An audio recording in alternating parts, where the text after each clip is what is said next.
What's up, YouTube? It's your boy Jerome coming to you tonight with a review for Love and Hip Hop New York. This is season number 9. This is episode number 14, and it was titled Locked Up. So, without further ado, let's just go ahead and jump right into the video.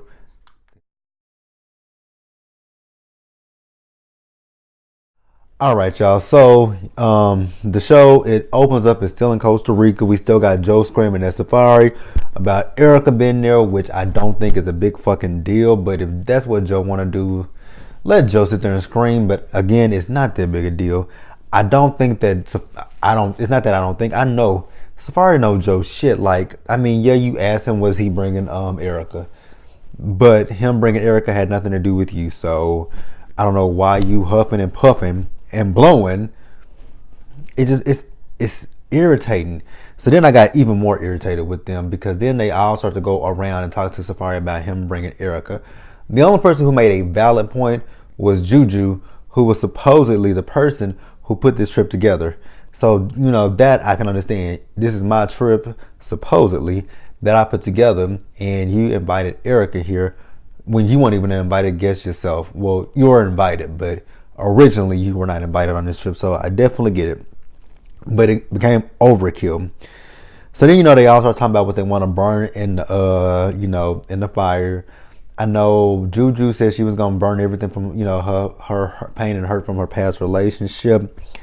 Yandy was talking about her issues between she and Kimbella.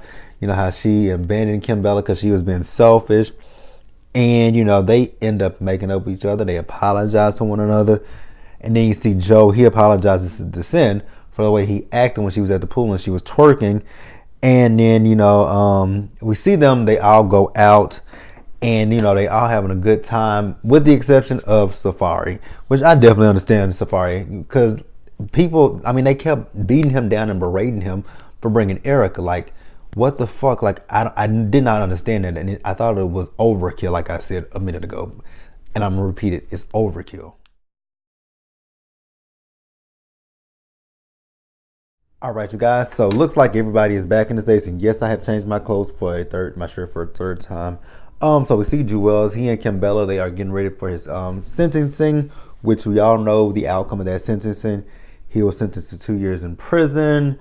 We also know that he's currently already in prison now, so not much to go over with that. I did want to know why was he dressed like he was somebody's butler going to court, but you know, whatever. Now Jewels is talking about how when he went to court he wasn't expecting, you know, he was hoping maybe he wouldn't get any time at all. I'm like, nigga, you walked through a airport with a gun. Yeah, you're gonna get some time. Like, I don't give a fuck what you say. You might not have wanted to get any time, but you got some. So then the next thing we see with Jewels and Kimbella was their wedding. You know, him and his brother, they are definitely, you know, they definitely look like twins. And he tells us that he and his brother made up.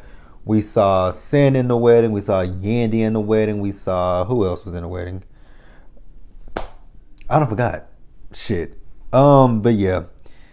My question was that I tweeted on Twitter with this wedding thing, like that wedding was, it looked like the wedding was put together like really, really, really quick because Kimbella and Yandy made up in Costa Rica. When the fuck did they have the time to first of all, fit Kimbella for her wedding dress, and then number two, fit Yandy for her bridesmaid dress? Like, shit, that felt like it just felt like a shotgun wedding, to be quite honest with you, because they knew the season was ending. I'm not saying that's what it was. It's just how it felt to me. And we're going to move on from that.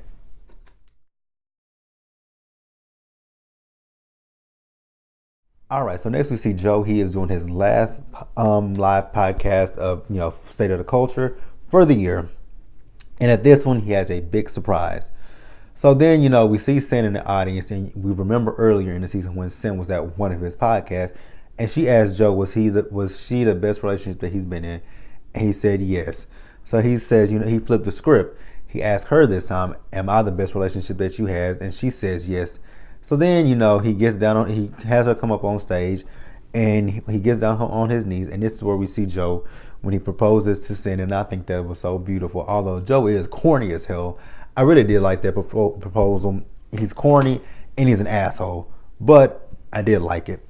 So then we also saw this scene where Joe went to the studio with Rubbin Pennies, and Mano was there. So Mano is working on this documentary about the nightlife in New York. I think that's what he said. Um, so they congratulating Joe on his engagement to Sin, but then Mano also brings up the fact that Safari proposed to Erica Mena, and Rich, he ain't really too happy about that. He's upset that Safari didn't keep it real with him for one, because he had asked Safari questions about Mena, but I guess Safari must have played it off as if the relationship between he and Erica was not something serious. And then they talk about Costa Rica, and then once again Joe's talking about how he felt in Costa Rica. Once again, Joe, that didn't have shit to do with you. I could see it if Erica was around you guys. And I could also see it if, you, Erica, and Sin still had beef with each other. But like I said last week, they were on hip hop squares and they made up with one another. So I don't understand what the whole situation with that was. And I absolutely agree with what Mano said. Because Mano told them that with his documentary, he invited Safari. And, Mano said he found it funny that these two motherfuckers are upset with Safari. I absolutely agree with that 100%. Like, I found that shit funny, especially for Joe Budden. I didn't understand why Joe was so upset. I can kind of see, Rich's point, because Rich and Safari were supposedly, cool with one another. And if you're cool with somebody like that, like they were trying to make it like they were brothers and stuff, like how they, if they had a real genuine bond, yes, Rich would have a real true reason for being upset with him. But, the way Rich did Eric and everything, so I don't really think Rich is owed anything. So we're gonna move on from that. And then we're gonna get to Mano's documentary part, which was a Mona Me production, because it looked like it was filled with nothing but a bunch of fucking extras. The girls, they looking at Sin's ring and they oohing and ahhing over it. And then they talk about, how Safari and Erica Mena got engaged. And then the man himself shows up. And, Yandy, she goes over to where Safari is. And, she's happy for Safari. She wants to know how did he plan it and why didn't he tell anybody. And the reason why he didn't tell anybody is because, people are going to look at him and be like, but you and Erica been together, which people still did it. They were going to be like, y'all only been together this amount of time and y'all this serious, which people, like I said, still did, and people still doing it to this day. And then he tells her how he found a house in Atlanta and how he's about to relocate to Atlanta. And I was just like, Mona, bitch, you ain't shit. So he gonna go from loving hip hop Hollywood to New York, now to Atlanta. What's next? Miami? Like, good God, Mona, y'all don't give it no time and breaks with this shit. Huh.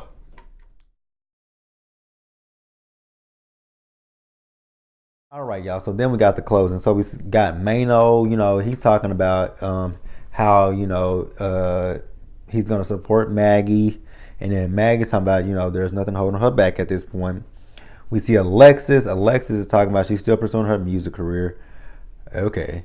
We see Sydney Stars. She's still pursuing her music career and trying to get her sex change. Okay. Then we see Rich. He's there for supporting Miracle and Ashley with this trial that Miracle is dealing with. We see Jewels and Kim. They happy, they strong, they married after almost 10 years. But, they in a good spot with one another despite the fact that he's in jail. We see Yandy. She is happy with her growing family.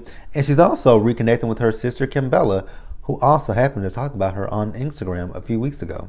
But that's neither here nor there. We see Sin. She is being the best Sin that she can be. She's trying to, do good with her mental health. And be there for her, her man and her son. Joe, he's been the best Joe that he can be for his family. And then we see Remy and Pap, and they are happy with the golden child despite all the heartache that they have been through with one another. This episode, pretty much it was the finale. It closed up everything that we needed to get closed up, and that was it. So like the video, leave your comments, subscribe to the channel, and I will see you guys later for that dreaded ass Miami.